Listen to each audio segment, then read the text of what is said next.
Thanks to America's capitalist system and years of hard work, our next guest reached billionaire status and is now sounding a lot like someone who's close to running for president, in part because he says neither party is getting it right. He is the former Starbucks chairman and CEO Howard Schultz, here live in a Business Network exclusive. Great to have you here, Howard. Great to see you again. Great to see you. Bernie Sanders is flogging it. Ray Dalio is saying it needs to get a facelift of some sort. How do you see capitalism right now? Well, first off, capitalism has been the engine of economic growth for America. It is clearly the signature point of our free enterprise system. But if you look at Starbucks, where I've been for the last 40 years, what has capitalism been? The ability to create the fragile balance between profit and social conscience. Free college for everyone, ownership for everyone, and comprehensive health insurance for every employee, and our stock price is up 26,000%. In addition to that, all these politicians who are crying about capitalism, have they ever made a payroll? Have they ever worked in a business? What have they done other than criticize the system? Also, these are lifelong Democrats who have been in power. What have they been doing about health care? What have they been doing about the $22 trillion debt? Where have they been?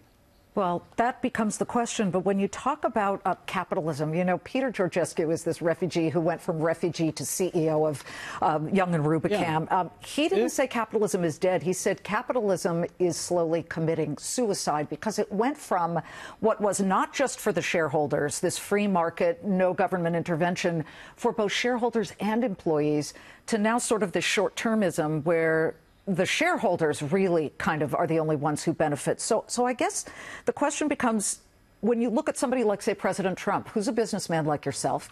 Is he really a businessman? I mean, well, what do you mean by that? Well, I think he has not had a fiduciary responsibility his whole life. He's been responsible as a private company, no shareholders, no board, no transparency. We can't see his tax returns. I don't know. Really? Well, in fact, regarding the tax returns, I believe Mick Mulvaney has now recently said in the last couple of hours that no one will ever see Donald Trump's tax returns. Yeah. You've said you would put yours forth. Oh, 100%. But, you know, in talking about capitalism, leadership, what we're really talking about is the character, the culture, the values of a leader and a company. And in terms of capitalism, I think what Ray said last night is, and I agree with him, we do have a small crisis of capitalism. And what I mean by that is that the rules of engagement for a company today, given the fact that the government can't solve all these problems, is businesses and business leaders must do more for their employees and the communities they serve. I believe that. Well, you want to run as a centrist because you feel that at least both sides, the far right, the far left, are not dealing with some of the big problems. Now, everything from the $22 trillion debt, which when you first started talking about it a year ago was more like brushing up against 21 trillion. We can look at the debt clock. It's a disaster. What would be your plan if you were to run for president to vaporize that 22 trillion in debt, Howard? What's your plan? Like, how would we do that? I'll tell you my plan, but before I do, let's just establish that both parties' ideology and extreme positions are complicit in the reckless example of a lack of leadership and responsibility. And this is going to fall on the children and grandchildren of the future of America. Now, we have to look at entitlements. We have to means test entitlements. Hold on. Yes. Look at entitlements? We do. Touch Social Security, touch Medicare. Would you cut that? Instead of cutting it, I'd have a means test on it because the wealthy need to pay more in taxes. The corporate tax rate needs to go up with an incentive to get it lower if you do the right thing for your employees and the communities you serve. Wealthy people should not have access to Social Security. Can you define wealthy? Well, I think we can means test what that means. I'm not here to say exactly. 1 million, 10 million? It's at least 1 million. It's at least 1 million. Because in New York. Well, no, but it's at least 1 million. Believe it or not, 1 million's not a lot. Yeah, but the point here is that politicians for decades have refused to look at this issue. This has been the third rail of politics. What I'm saying as a centrist, as a common sense person who has led a global organization, it's time to have a serious conversation, reduce the debt, fix the healthcare crisis, fix immigration, remove the ideology, and get the right people in the room to solve these problems. America has the greatest income inequality gap now that we've ever had, and I believe of any developed nation. Some people might argue that low interest rates that the Fed has had in place for more than a decade now have caused that, pushing people into stocks, and stocks tend to favor wealthier people in some cases. Do you think interest rates right now at 2.25% to 2.5% are too low, just right, or need to be raised? I'm not an economist, but I will say this. The President of the United States should not have the Fed in his pocket.